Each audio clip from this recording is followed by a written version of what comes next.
കാണുന്നതാ bus stand. ഞാൻ അവിടെ വരെ വരണോ? വേണ്ട ഡോക്ടർ, ഞങ്ങൾ പൊയ്ക്കോളാം. ഗൗരിയുടെ കയ്യിൽ അഡ്രസ് കൊടുത്തിട്ടുണ്ട്. നാട്ടിലെത്തിയ ശേഷം എഴുതി അറിയിക്കണം. സേഫായിട്ട് എത്തിയെന്ന് മാത്രം. തീർച്ചയായും. ഇനി ഒരിക്കൽ കാണാൻ കഴിയുമെന്ന് ഐ ഹോപ്പ് സോ. വരട്ടെ ഗൗരി. Take good care.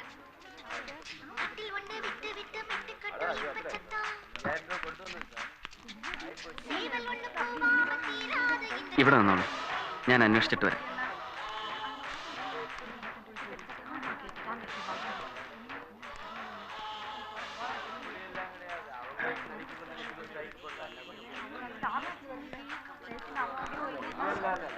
ഈ പാലക്കാട് ബസ് ഒന്നും കിടയാതപ്പാ. ഒരു ബസ്സും ഇല്ലേ? ഒന്നുമില്ലപ്പാ, എല്ലാം സൈക്ക്. അല്ല വെളിച്ചാമി വേടാ.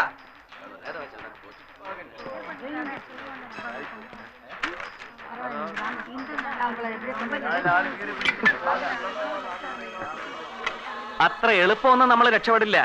ബസ്സുകാര് പണിമുടക്കില്ല. ആ, ഒരു ബസ്സും എങ്ങോട്ടും പോണില്ലാന്ന്. ജീവനക്കാര് അവരുടെ ഗ്രേറ്റ് ഗ്രാൻഡ് ഫാദേഴ്സിന്റെ പിണ്ണവടി യന്ത്രത്തിന് പോണു അത്രേ. അപ്പൊ ഇനി എന്താ ചെയ്യാ? ഇനിയിപ്പോ എന്തും ചെയ്യാം. വാ. അയ്യോ,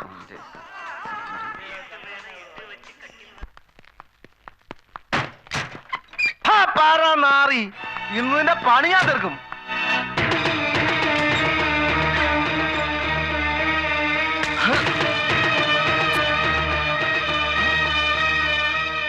എവറാ എടാ, മര്യാദക്ക് എന്റെ കണ്ണുമെട്ടത്ത് വരുന്നത് നിനക്ക് നല്ലതല്ല. ലിവർ ഒന്ന് താഴെ. നീ ഇതിനടി കയറിയിരിക്കുന്നത്. ഇന്ന് നിന്നെ ഞാൻ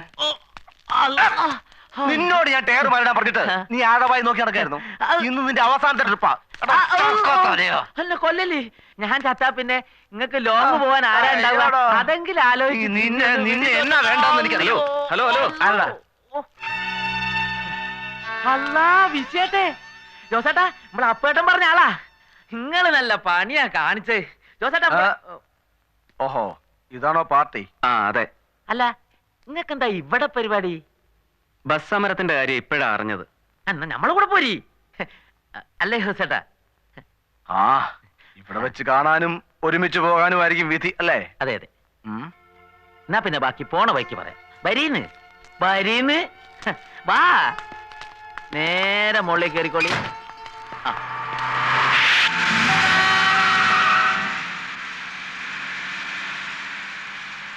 അന്ന് ഗൗരിയും കൊണ്ട് പട്ടേലിന്റെ താവളത്തിൽ നിന്ന് രക്ഷപ്പെടാൻ തീരുമാനിച്ചപ്പോ ജീവൻ പണയം വെച്ചുള്ള കളിയാണതെന്ന് എനിക്കറിയാമായിരുന്നു. പക്ഷേ എനിക്ക് പകരം പാവം അപ്പുവിന് ബലിയാടാകേണ്ടി വന്നു.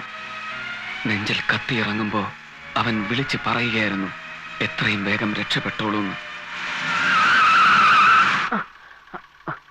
അച്ഛനെ, ഈ കളിയിൽ ദാ ഈ നിമിഷം തൊട്ട് ഞാൻ എന്റെ ജീവൻ കൂടെ വെക്കുക. നിങ്ങൾ ഒറ്റയ്ക്കല്ല. ഇനിയുള്ള വഴിയിൽ എന്തു വന്നാലും നമ്മൾ ഒരുമിച്ച് നേരിടും. ചത്തു വീഴുന്നതിന് മുമ്പ് കഴിയാവുന്നതിന്റെ ഒക്കെ പണ്ട കുത്തി ഞാൻ പുറത്തിടും. അപ്പേട്ടനെ കൊന്ന പന്നീനങ്ങൾ എനിക്കൊന്ന് കാണിച്ചേരി. ഓന്റെ സെന്റർ ബോൾട്ട് ഞാൻ ഊരും.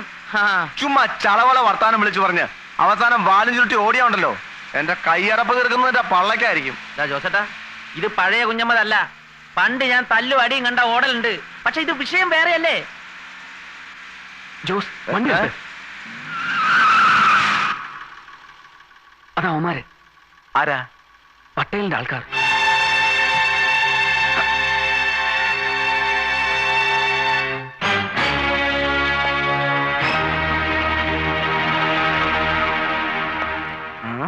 അപ്പൊ നേരെ കൊണ്ട് കേറ്റല്ലേ? വേണ്ട, ആപത്തെ വിളിച്ചു വരുത്തണ്ട. അത് ബുദ്ധിയാവില്ല. ജോസേട്ടാ, നിങ്ങളൊന്ന് റിവേഴ്സ് എടുത്തോളി. ആ അമുക്കളെടുത്ത് ചിലപ്പോ തോക്കുണ്ടാവും. ആ, വഴിയുണ്ടാക്കാം. നിങ്ങൾ അങ്ങോട്ട് ഇറങ്ങിക്കേ.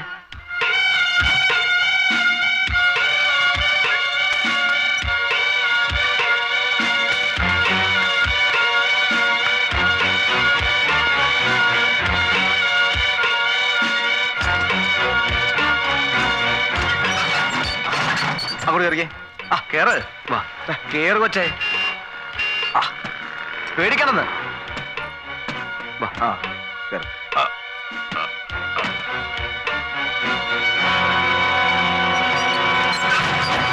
सब गाड़ियां चेक करो जल्दी.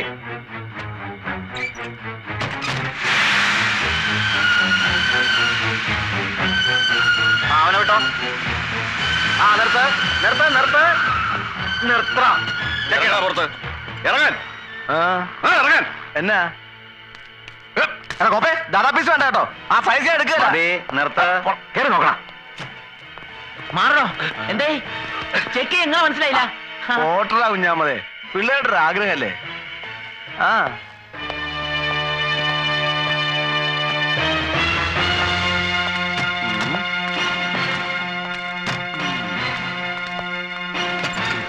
എന്താണ് അതിനകത്ത് ബീഹാറിൽ നിന്ന് കൊണ്ടുവരുന്ന 2 ആനകളാ ഒരു കൊമ്പനും ഒരു പിടി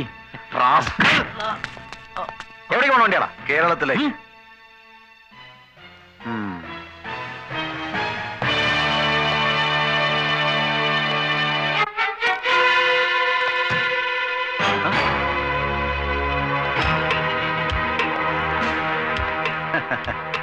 മാറടാ മാറടാ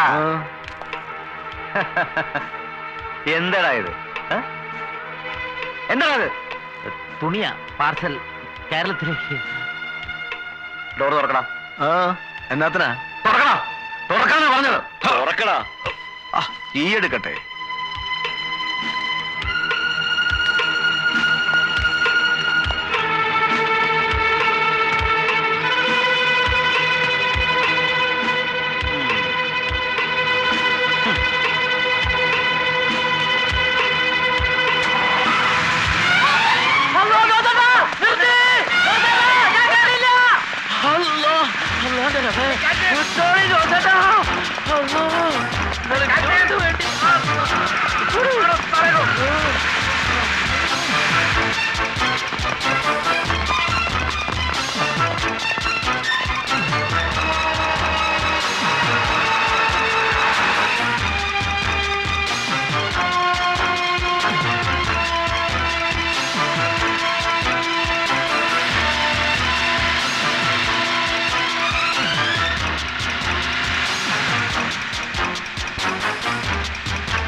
ഇങ്ങോട്ട് ഇറങ്ങി എന്താ മുന്നിൽ ചെക്ക് പോസ്റ്റാ അവിടെ ചെല്ലുമ്പോ ഡോർ തുറക്കാതിരിക്കാൻ പറ്റില്ല ഇറങ്ങി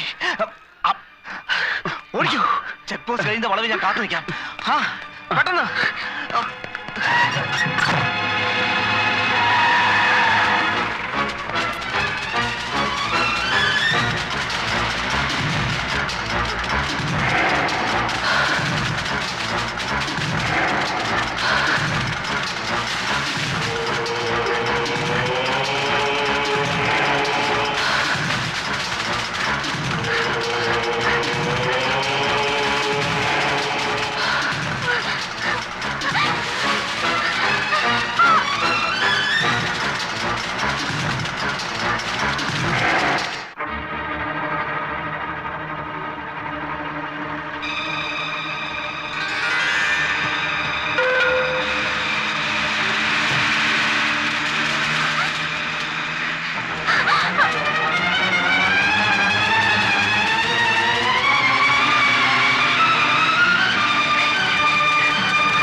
വേഗം കേറിക്കോ.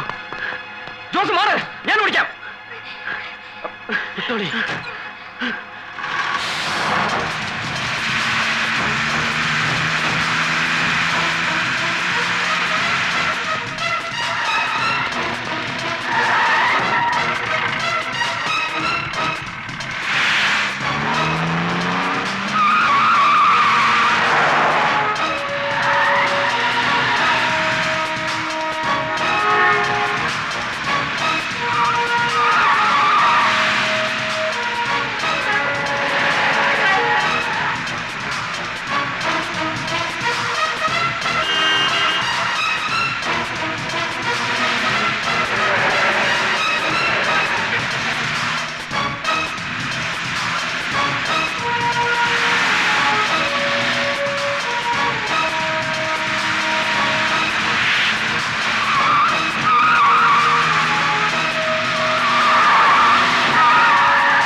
പാഴ്സൽ ലോറിയാണ്. മിക്കവാറും അവൻ കിടന്ന ലോറി തന്നെയാവും. சரி விடு, அவன் ரொம்ப தூரம் போயிருக்க முடியாது. போலாம். വിടറാ.